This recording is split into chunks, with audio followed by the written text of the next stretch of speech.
Okay, good guys, no? So, ito guys, kung mapansin nyo, nagkakarga ng tubig yung isang washing machine. Napakahina guys ng bagsak ng tubig. Yan, no?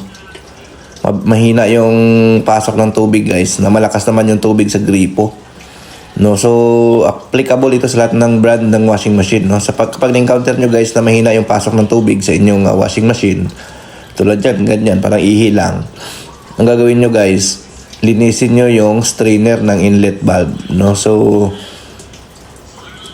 dapat malakas yan guys kung malakas yung tubig nyo sa gripo, kasi nga ang effect kasi guys pag mahina yung pasok ng tubig, matagal yung paglalaba, no? So doon nasisira yung inlet valve kasi matagal yung working period niya, no? So yun, no, ang gagawin namin dito guys, dahil mahina yung pasok niya, linisan muna natin yung pinaka inlet valve nito, no, para bumalik sa lakas yung tubig niya, kasi nga napakahina ng pasok siya ng tubig, no? So lahat ng brand guys, ano yan, no, linisan nyo talaga yung pinaka inlet valve niyan kapag after. Mas maganda kung every 3 months nilinis nyo. So dito guys, yan yung strainer na yan, yan madumi. So ang gagawin nyo yan, sungkitin nyo lang yan, kuha kayo ng panungkit or pliers kung meron kayo.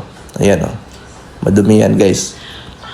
So linisan nyo lang yan, sungkitin nyo yan, no. Minsan dalawa yan guys, maliban dyan sa isa dyan sa taas, meron pa yan sa ilalim, dalawa ang gamit ng strainer. So pwede nyo kumuha lang kayo ng matulis, tapos sungkitin nyo para mailabas, no.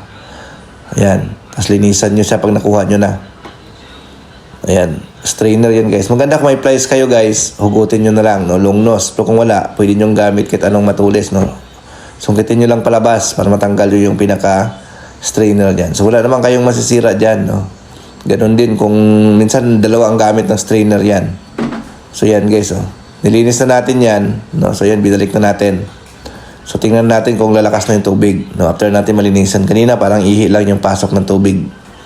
So ganon po ang first remedy or first step na gagawin nyo, no, bago kayo tumawag ng technician kapag mahina ang pasok ng tubig, no.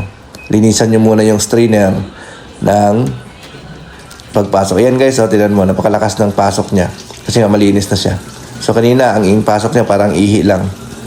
So yun, no. So yun, no, kapag mahina ang pasok ng tubig, linisan nyo lang yung strainer, no, ng inyong mga washing machine. So yun, no. So tips lang doon sa may mga washing machine, kapag mahina yung pasok ng tubig, ganun lang gagawin nyo guys. Linisan nyo yung strainer or filter ng inlet valve. Okay? Thank you. Bye-bye.